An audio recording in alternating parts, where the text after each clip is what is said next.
Hey everybody, welcome back to the Dungeon Dive. Daniel here, and welcome back to the third part of the Dungeon Dive's top 50 games of all time. And today we're going to be looking at numbers 30 through 21.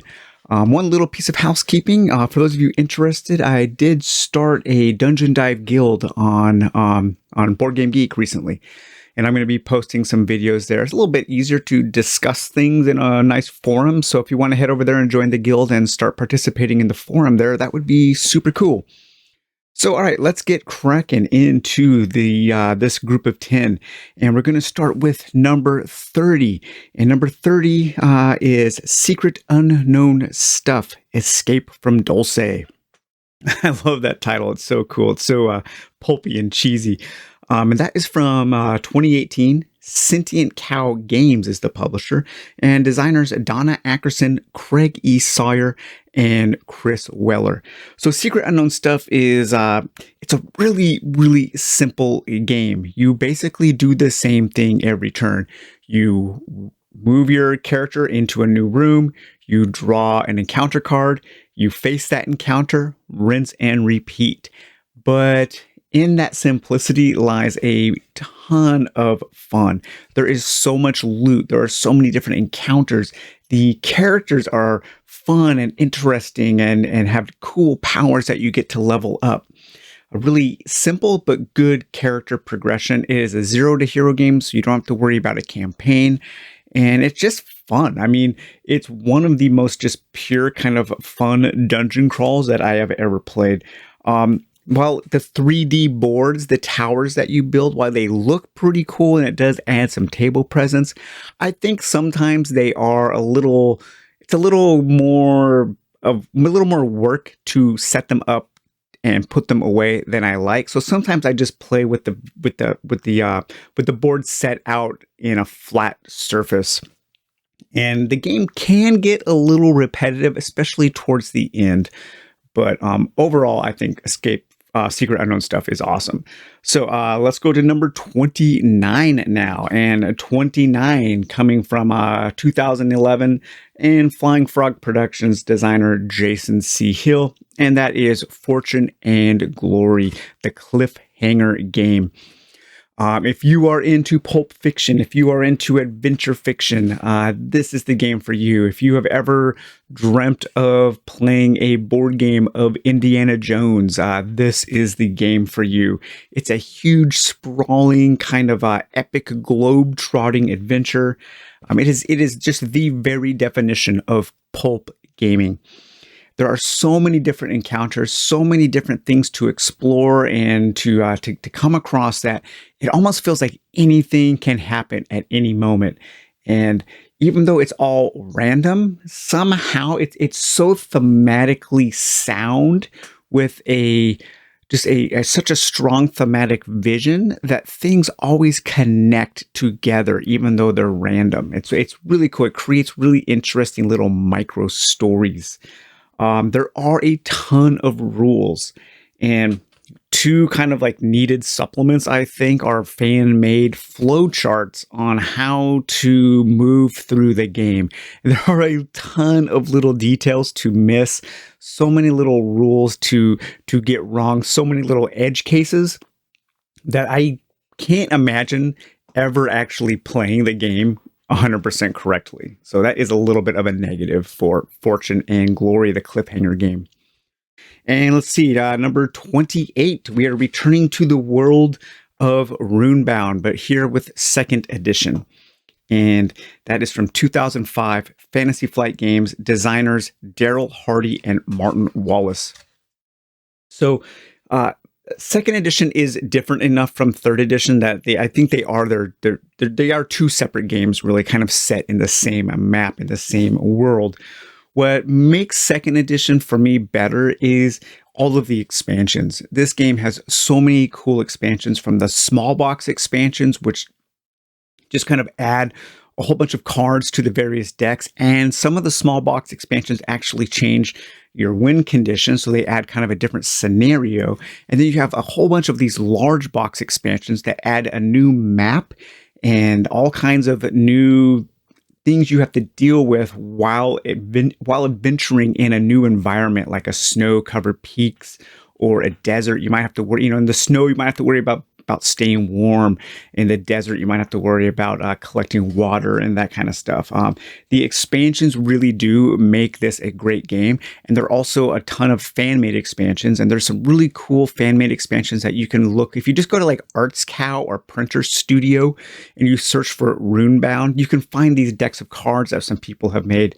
There's this one system, it's a quest system where you have to go out and you have to find these clues that will pinpoint you to a certain terrain, a certain terrain hex on the map, and then you can try to solve or try to complete a quest card at that location. Really cool little expansion.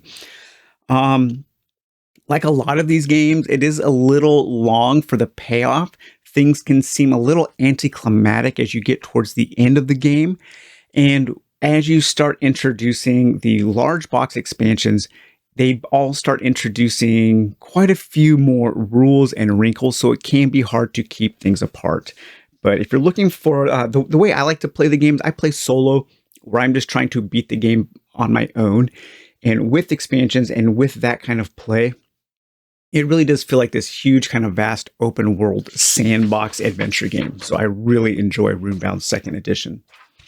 Okay, and number 27 here. One of the newest games in this section, in this section of games, and that is from 2020, and that is Dungeon Crusade Book 1, Genesis of Evil, from Groovis Games Unlimited, and designed by Roger Deering. One thing, like just straight out of the gate, Dungeon Crusade has the best dungeon tile art I've ever seen. I absolutely love the way the various dungeons look. They are so evocative of the theme, and they just really do so much to draw you in to the experience. There's a ton of loot and encounters. The game really is an abundance of stuff, and it also is an abundance of stuff. The game takes up a ton of table space. I have to do a lot of work to get this game played on my small table in my hobby room. And I've done videos on how I play this game. I have to modify a lot of this, not the systems, but the way that the game is set up just to be able to play it. But I actually prefer to play my version of the smaller setup. It just isn't quite as sprawling. Another thing that the game takes abundance of is time. My God, this is the longest single session game I've ever played, with games lasting up to 12 plus hours. But some other bonuses or some other good things about the game is the minion movement system, the AI system, how the minions move throughout the dungeon and how they interact with the heroes really creates for some interesting, intense moments. And I love that Roger is super committed to the game, because it was, even though it was baking for a long time, it came out, there were some issues, especially with the rulebook, but he's been, he and some close friends have been tackling those issues, making it better. They've added, they've changed up the combat, so there's a faster combat system now. There's a true solo mode where you can do one hero with a couple mercenaries.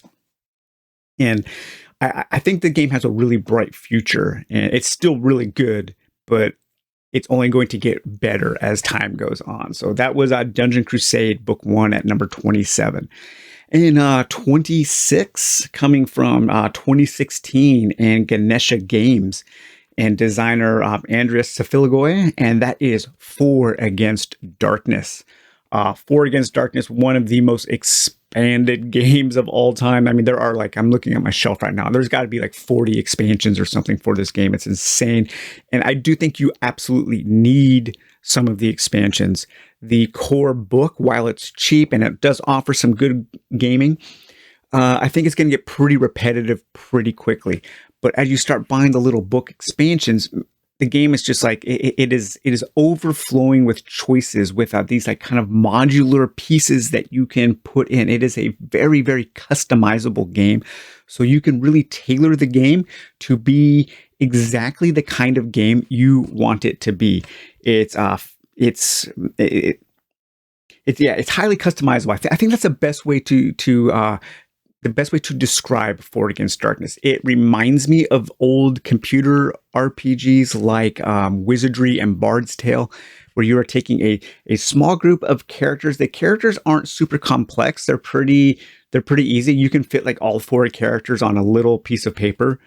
And the combat is simple. All of the elements are simple, but then you can add these interesting layers to it with all kinds of different dungeons and monsters and traps and powers and magic and loot and all kinds of things. So yeah, that was Forward Against Darkness.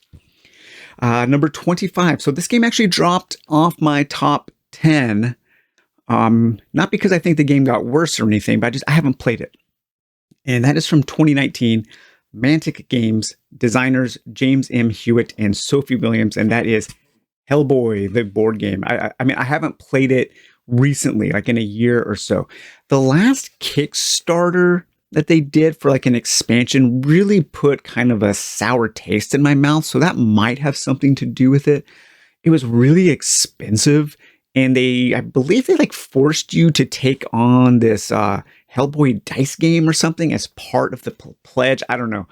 I didn't back it. It left a really sour taste in my mouth, the way they handled that last Kickstarter. So it did drop off my top 10, but just because I haven't played it in a year or so, but it is a game I think about often. The characters really shine in this game. They feel different. They play different. They have interesting powers and abilities. And you do really need to play them as a team. If you're playing co-op, you need to work together to balance your characters' strengths and weaknesses. If you don't utilize your characters well in a team, you're not going to win the game. It can be very hard if you all just kind of play however you want to play. So they do need to work together as a cohesive superhero team. And I think it's really fast-paced, and the simple quest system keeps the game on track, and you're kind of constantly pushing forward. There's a lot of momentum in the game, and I really, really appreciate that. I also think that I still feel like the core box, the retail box, is not a very good representation of how good the game can be. I do think you need a little bit more than what is just in that core box, and I can't imagine personally playing without like the first Kickstarter pledge. So something to keep in mind if you're looking at that at retail. Okay, and then we have number 24, and that is Darkest Night, 2nd edition from 2018, Victory Point Games and designer Jeremy Leonard. So this is a real kind of classic co-op game. It has that classic kind of pandemic style threat management with some adventuring elements, but it is a threat management co-op game before it is an adventure style game. One of the best things about the game is there are just an abundance of characters. So many. I think there's like 28 different characters. Each one of the characters has its own deck of like 13 different powers that you can learn and trigger at certain points in the game. The powers are very different. You have to learn to work together. I love just picking like 3 random characters and trying to make them work together, balancing their strengths and weaknesses like in Hellboy, and coming up with cool kind of synergies between all 3 of the characters. There's always cool, unique things that you can do. The game has quite a few rules, so it does take a while to learn, but once you start playing, it's very simple and it's very fast.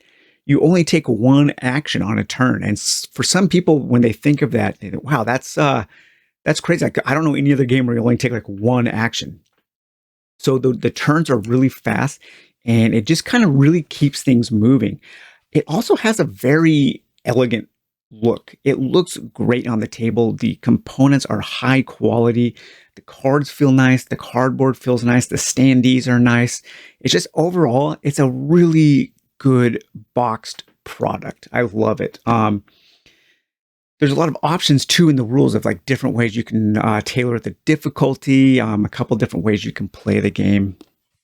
So yeah, that was Darkest Night. It can be a little more mechanical than I usually like, a little more puzzle-like than what usually appeals to me.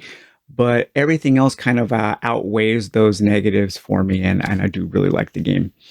Number 23 coming from 2020, and that is Rogue Dungeon from the Game Crafter. And that is designers Albert Danish, Chad Randall, Manichia, and John Smith.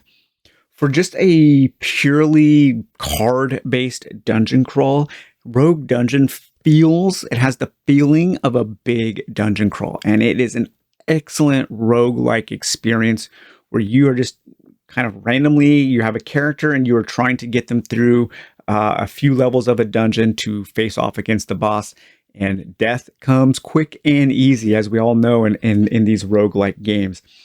It has a really clever use of a somewhat limited number of components. You know, the game is in a pretty small box, but once you start playing, you no longer think that you're just playing a small box game. It has this kind of big feel, and there is just enough variety to satisfy people looking for a variety of encounters. It's super simple to set up, pretty easy to learn and play. You can play a couple games in an hour and easy to pack up. It's like a no effort game. And I really appreciate no effort games recently, or more recently. I do think that it needs a second edition to add more of a vision for the look and feel, for the art, for the aesthetics. It's kind of all over the place and it just doesn't look great. But with a kind of a developer behind it who could hone the vision, this could be a stone cold classic. And I also would like to see one expansion that maybe adds like 5 to 10 cards to every deck, just to kind of push it over the edge of just enough variety to satisfy, to like, okay, there is now like an abundance of variety to really satisfy. So that was number 23 with Rogue Dungeon. 22. So over the years before the new Hero Quest came out, for many years, people were clamoring for, we want a new Hero Quest. We want something that offers up that same kind of feeling of Hero Quest. It's easy to play. It's easy to set up. It's a one versus many game that doesn't take a ton of time, that is just kind of like effortlessly fun. And this was that, but so many people slept on it. And that is Warhammer Quest Shadows over Hammerhal from 2017, Games Workshop. I call this better Hero Quest because that is what it is. The system is better, but it's not really any more complex than Hero Quest. It's just more, there's just a little more to it and a few more decisions for the players to make, and the characters are just more interesting.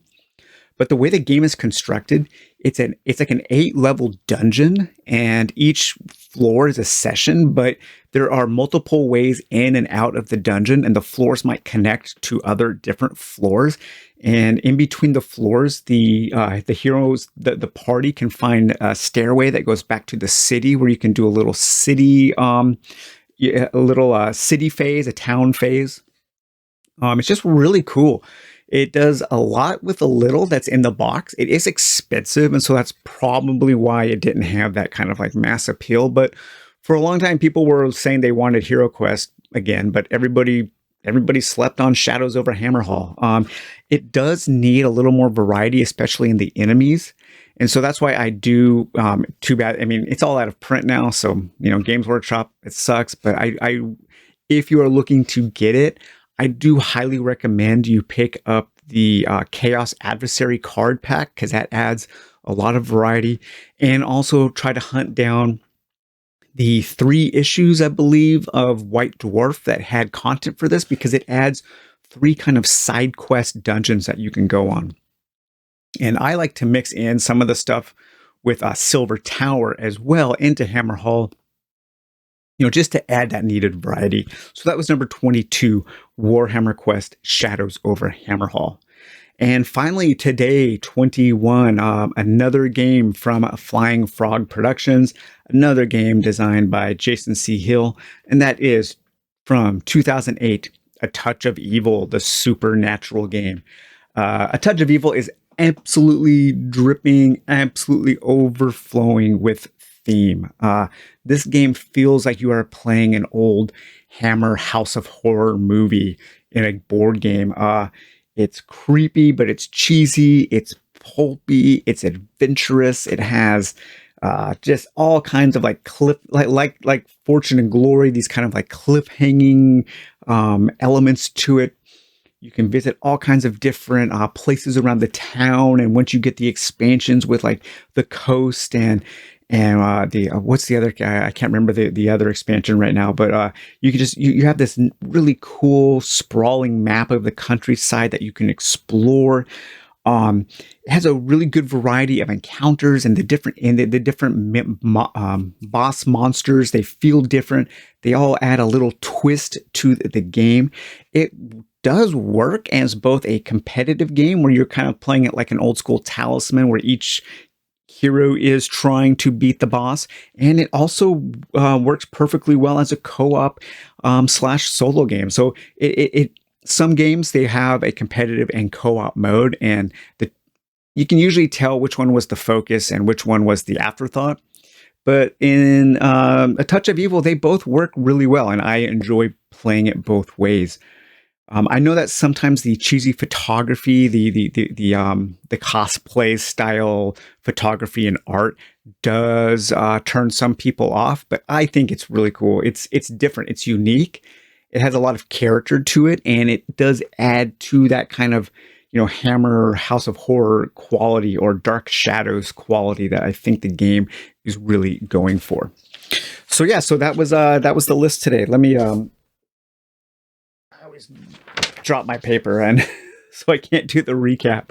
But so we had that number 30, Secret Unknown Stuff, Escape from Dulce.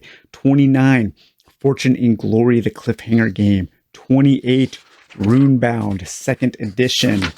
And then we had number 27, Dungeon Crusade. 26, For Against Darkness. 25, Hellboy. 24, Darkest Night, 2nd edition. 23, Rogue Dungeon. 22, Warhammer Quest. And 21, A Touch of Evil, the Supernatural game. So, all right, guys. Well, I hope you enjoyed this segment of the Dungeon Dives Top 50 Games of All Time. And we'll see you next time. Bye-bye.